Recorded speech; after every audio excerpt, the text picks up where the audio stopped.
परदेशात नोकरीच्या शोधात असाल तर ही बातमी आहे तुमच्या संदर्भात। परदेशात नोकरीच्या नावाखाली लुटमार करणाऱ्या टोळीला मुंबई पोलिसांनी अटक केली आहे। 8 पथकांच्या मदतीने आणि तांत्रिक तपासाच्या आधारे 8 आरोपींना सदर गुन्ह्यामध्ये अटक करण्यात आली असून या गुन्ह्यात ट्रॅव्हल एजंटचा देखील समावेश आहे। आतापर्यंत त्यांनी $40 लाख हे लुटले देखील आहेत। लोकांना परदेशी नोकरीचे आमिष दाखवून एअरपोर्ट जवळचे हॉटेल बुक करण्यास सांगितले येत आहे। तसेच अधिकाऱ्यांशी भेट घालून देऊन त्यासाठी राजकीय चलन बाळगण्यासाठी सांगण्यात आले आहे। त्यानंतर त्यांना नवी मुंबईच्या हद्दीत नेऊन त्यांना शस्त्रांचा धाक दाखवून लुटवण्यात देखील येत आहे। ज्या लोकांसोबत ही घटना घडली आहे ते पंजाबमधून आले होते। अमेरिका, लंडन, ब्रिटन आदी देशांमध्ये नोकऱ्यांच्या नावाखाली ही लूट केली जात आहे। त्यांच्याकडून एक वाहन आणि $4000 जप्त देखील करण्यात आले आहेत। या प्रकरणी 8 आरोपी अटकेत असून आणखी काही प्रकरण आहे का याचा देखील तपास आता पोलीस करत आहेत। साकीनाका पुलिस स्टेशन में एक इन्फॉर्मेशन रिसीव हुई थी जिसमें कंप्लेनेंट का कहना था कि इनको साकीनाका के एरिया के एक होटल से इनोवा कार में से ले जाके न्यू मुंबई के मैकडॉनल्ड्स के पास में लूटा गया है।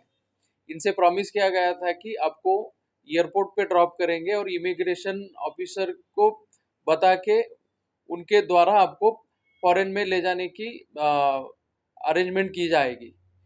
इसमें हमने एक ऑफेंस दाखिल किया और इस ऑफेंस के इन्वेस्टिगेशन में अब तक हम 8 एक्यूज को अरेस्ट कर चुके हैं, जिसमें से 3 ट्रैवल एजेंट है, बाकी 5 जो है ट्रैवल एजेंट के लिए काम करने वाले लोग हैं। ये जो और भी इस इन्वेस्टिगेशन में सामने आया कि एक ऑर्गेनाइज गैंग है जो लोगों को लूर करता था कि आपको हम फॉरेन में भेजेंगे, वहाँ पे जॉब दिलवाएंगे, आपका इमिग्रेशन का प्रोसेस क्लियर करवाएंगे, आपको वीज़ा भी दिलवाएंगे। ये सब बताने के बाद टारगेट के पास कितने डॉलर्स है, कितना पैसा है और कितना पैसा वो ले जा सकता है, इसकी ये इंश्योर किया जाता था। ये सब इंश्योर करने के बाद इनको एयरपोर्ट के आसपास का होटल बुक करने के लिए कहा जाता था और ये होटल बुक होने के बाद हम आपको आज शाम में रिसीव करेंगे, हमारी गाड़ी आएगी, लोग आएंगे, वही लोग आपको इमिग्रेशन ऑफिसर के पास लेके जाएंगे और आपका इमिग्रेशन का प्रोसेस क्लियर करवा के आपको फॉरेन भेजा जाएगा, ये बताया जाता था। इस केस में कंप्लेनेंट को इसी तरह से होटल से रिसीव किया गया है कि इनोवा में। इसको कोलंबोली के मैकडॉनल्ड्स के पास लेके गए पूरा ग्रुप। वहाँ पे उनको बोला गया कि आपको कुछ देर वेट करना पड़ेगा, इमिग्रेशन ऑफिसर आ रहे हैं। उसके बाद उनको फिर से गाड़ी में बिठा के कोलंबोली से थोड़ा आगे जाने के बाद उनके पास के डॉलर्स, सेलफोन्स और जो भी वैल्यूएबल्स थे वो लूटे गए। इस केस में अब तक 8 लोगों को हम अरेस्ट कर चुके हैं। यूज़ की गई गाड़ी, उसकी नंबर प्लेट और कुछ डॉलर्स भी इसमें हम जब्त कर चुके हैं। ये जो ग्रुप है ऐसे ही टारगेट को ढूंढता था कि जिनको नौकरी की ज़रूरत है, जिनका सपना है कि फॉरेन में जाके कुछ करेंगे, जिनको वीज़ा की और इमिग्रेशन प्रोसेस में हेल्प की ज़रूरत है, ऐसे लोगों को चुन के उनको लूटा जाता था। इस केस में अब तक ये केस और 2 केसेस वारदात की इंफॉर्मेशन हमें एक्यूज के इंट्रोगेशन में मिली है। ये बताया कि भाई किन देशों में भेजने का लालच दिया जाता था या उनको आश्वासन दिया जाता था और किस तरह से मोटो विक्टिम्स को जो है वो यूएस, ऑस्ट्रेलिया, कनाडा, इन देशों में यानी कि यूरोपियन कंट्रीज में भेजने का आश्वासन दिया जाता था। सर, टारगेटेड कस्टमर कहाँ से खोजते थे? क्योंकि कस्टमर खोजना जो वो शख्स जो डॉलर पे करे, क्योंकि जॉब खोजने वाला हर आदमी डॉलर पे कर पाए लाखों में, ये आसान नहीं होता।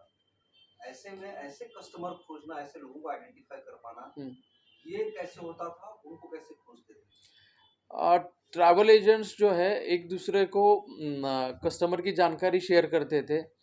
जानकारी मिलने के बाद एक जो ट्रैवल एजेंट है जो हमने लुधियाना से अरेस्ट किया है, वो खुद बात करता था टारगेट से और उसकी फाइनेंशियल एबिलिटी क्या है इसकी जानकारी प्राप्त की जाती थी।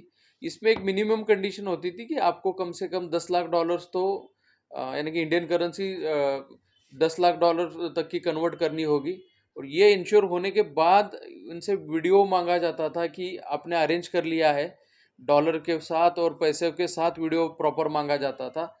फिर जब ये इंश्योर होता था कि पैसे आ चुके हैं तब इसको एग्जीक्यूट किया जाता था। जैसे कि आप बता रहे कि लुधियाना यानी पंजाब में या दिल्ली का भी आपने जिक्र किया कि वहाँ के ट्रैवल एजेंट टारगेटेड कस्टमर खोजते थे, फिर मुंबई के एजेंट के पास कांटेक्ट करके क्यों भेजते थे? क्या मतलब यहाँ पर उस क्राइम को एक्सक्यूट करना आसान होता था, कस्टमर को बेवकूफ बनाना आसान होता था, इसलिए किसी और सिटी में भेजा जाता था और यहाँ पर भी ट्रैवल एजेंट कांटेक्ट में हुआ करते थे और एक इंटरस्टेट गए कि कस्टमर कहीं और आइडेंटिफाई करना है, दिखाना कहीं और है, एक्सक्यूट कहीं और करना है।